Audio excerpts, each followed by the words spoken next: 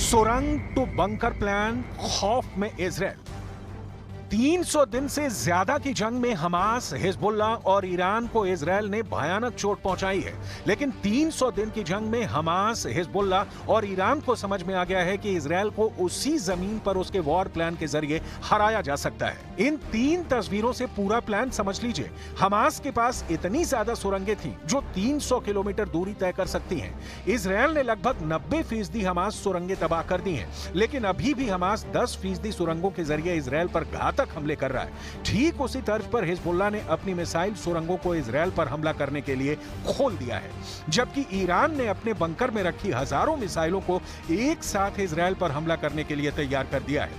अब आप अनुमान लगाइए कि अगर हमास, हिजबुल्लाह और ईरान मिलकर सुरंगों और बंकरों से एक साथ मिसाइल और रॉकेट से इजरायली सैन्य ठिकानों और शहरों पर हमले कर दें, तो इजराइल इतने भीषण हमले को कैसे रोक पाएगा? बेशक इजरायली सेना के टॉप कमांडर दावा करें कि वो हमास, हिजबुल्लाह और ईरान के हमलों से निपट लेंगे, लेकिन जिस तरह की तैयारी हिजबुल्लाह ने की है वो हैरान करने वाली है। हिजबुल्लाह ने यह वीडियो ऐसे समय में जारी किया है जब उसने अपने टॉप कमांडर की मौत का बदला लेने के लिए इजराइल के खिलाफ जवाबी कार्रवाई करने का ऐलान किया है। ईरान समर्थित लेबनान के चरमपंथी समूह हिजबुल्लाह ने शुक्रवार यानी 16 अगस्त को यह वीडियो जारी किया है। हिजबुल्लाह की तरफ से जारी किए गए वीडियो क्लिप में विशाल सुरंगें दिखाई गई हैं। ये इतनी बड़ी हैं कि इनके अंदर ट्रक आसानी से गुजर सकते हैं। सुरंगें कंप्यूटर और बिजली से लैस हैं। इनमें मिसाइल से लदे ट्रकों को एक के बाद एक चलते हुए देखा जा सकता है। हिजबुल्लाह ने जो वीडियो जारी किया है उसकी शुरुआत एक बड़ी सुरंग से होती है जिसमें बाइक सवार हिजबुल्लाह लड़ाके आते हैं। इसके बाद वीडियो आगे बढ़ता है जिसमें बाइक सवार आगे चलते हैं और उनके पीछे मिसाइल लॉन्चर से लैस ट्रक बढ़ते हैं। पूरी सुरंग में लाइटें लगी हुई हैं, एक के बाद एक ट्रक गुजरते हैं। इस दौरान मुख्य सुरंग से जुड़ी कई दूसरी सुरंगें दिखाई देती हैं। ट्रक एक जगह रुकता है, वो जमीन के ऊपर खुलती है। यहाँ लॉन्चर तैयार होकर जमीन के बाहर की ओर निकलते हैं। हिजबुल्लाह के इस सुरंग वीडियो को देखिए जिसमें सैकड़ों घातक मिसाइलें, रॉकेट और लड़ाके मौजूद हैं। वीडियो में सुरंगों का नेटवर्क और जमीन के अंदर 4 जगह दिखाई गई हैं जहां से इजराइल के खिलाफ मिसाइलें दागी जाएंगी। हिजबुल्लाह का दावा है कि इन सुरंगों से मिसाइल हमला करके वो दुश्मन के हर इलाके तक पहुंच सकता है। वीडियो में दिखाया गया है कि ट्रक पर रखे मिसाइल लॉन्चर तैयार होकर जमीन के बाहर निकलते हैं। हिजबुल्लाह से जुड़े न्यूज नेटवर्क अल मायादीन ने कहा कि ये सुरंगें और मिसाइल सुविधा जमीन के अंदर बहुत गहराई में है। दुश्मन की खुफिया एजेंसी इसका पता नहीं लगा सकती है और ये हमले से बचाव प्रदान करती हैं। חיזבאללה כל יום מכות קשות מאוד, ואנחנו גם נגיע למצב של מוכנות מלאה לעשות כל פעולה שנידרש בלבנון, או להגיע להסדרה מעמדה של כוח. אנחנו מעדיפים הסדרה, אבל אם המציאות תחפה עלינו, दावा किया जा रहा है कि हिजबुल्लाह ईरान के इशारे पर इजराइल पर बड़े हमले कर रहा है। इधर ईरान भी बंकरों में मौजूद मिसाइलों से बारूदी हमले करने जा रहा है। ईरान के हमला करने की क्षमता को कम करना अब जरा भी आसान नहीं है, क्योंकि ईरान की घातक मिसाइल क्षमता इजरायली हमलों पर भारी साबित हो सकती है। ईरान के पास 9 ऐसी बैलिस्टिक मिसाइल्स हैं जो हजारों किलोमीटर दूर इजराइल पर हमला बोल सकती हैं। इन मिसाइलों में अगर सबसे खतरनाक मिसाइल की बात की जाए तो वो है सेजिल। ये मिसाइल 17,000 किलोमीटर प्रति घंटे की तेजी से 2500 किलोमीटर दूर हमला कर सकती है। तो वहीं खीबर मिसाइल की मारक क्षमता 2000 किलोमीटर है। इसके साथ ही हज कासेम की अटैकिंग रेंज 1400 किलोमीटर है। ईरान के पास क्रूज मिसाइल भी है जो न्यूक्लियर पावर से लैस है। इसकी रेंज 3000 किलोमीटर है। ईरान ने अपने ड्रोन के जखीरे में भी खास काम किया है। पूरे मिडिल ईस्ट क्षेत्र की बात की जाए तो ईरान आत्मघाती ड्रोन का सबसे बड़ा निर्माता है। ईरान के पास मुहाजिर 10 नाम का घातक ड्रोन है जिसकी रेंज 2000 किलोमीटर है। तो वहीं मुहाजिर 10 अपने साथ 300 किलोग्राम का विस्फोटक भी ले जा सकता है। हमास, हिजबुल्लाह और ईरान ये तय कर चुके हैं कि इजराइल पर एक साथ मिलकर बड़ा हमला करेंगे। माना यह भी जा रहा है कि हिजबुल्लाह के पास 1.5 लाख मिसाइलों और रॉकेटों का भंडार है जिनमें से कुछ लंबी दूरी तक मार करने वाली हैं। मसलन अगर इतनी बड़ी संख्या में मिसाइलें छोड़ी जाती हैं तो इजरायल के आयरन डोम के लिए इसे इंटरसेप्ट करना मुश्किल हो जाएगा। लंबी दूरी की मिसाइलें इजरायल के अंदर ठिकानों को निशाना बनाने में कारगर है। इजरायली सेना, जो कि फिलहाल गाजा में है, वो दक्षिण और उत्तर में एक साथ 2 मोर्चे पर जंग लड़ने में सक्षम नहीं होगी, ऐसा रिपोर्ट में दावा किया जा रहा है। अब देखना होगा कि इजरायल 3 तरफ से हमले से कैसे निपट पाता है।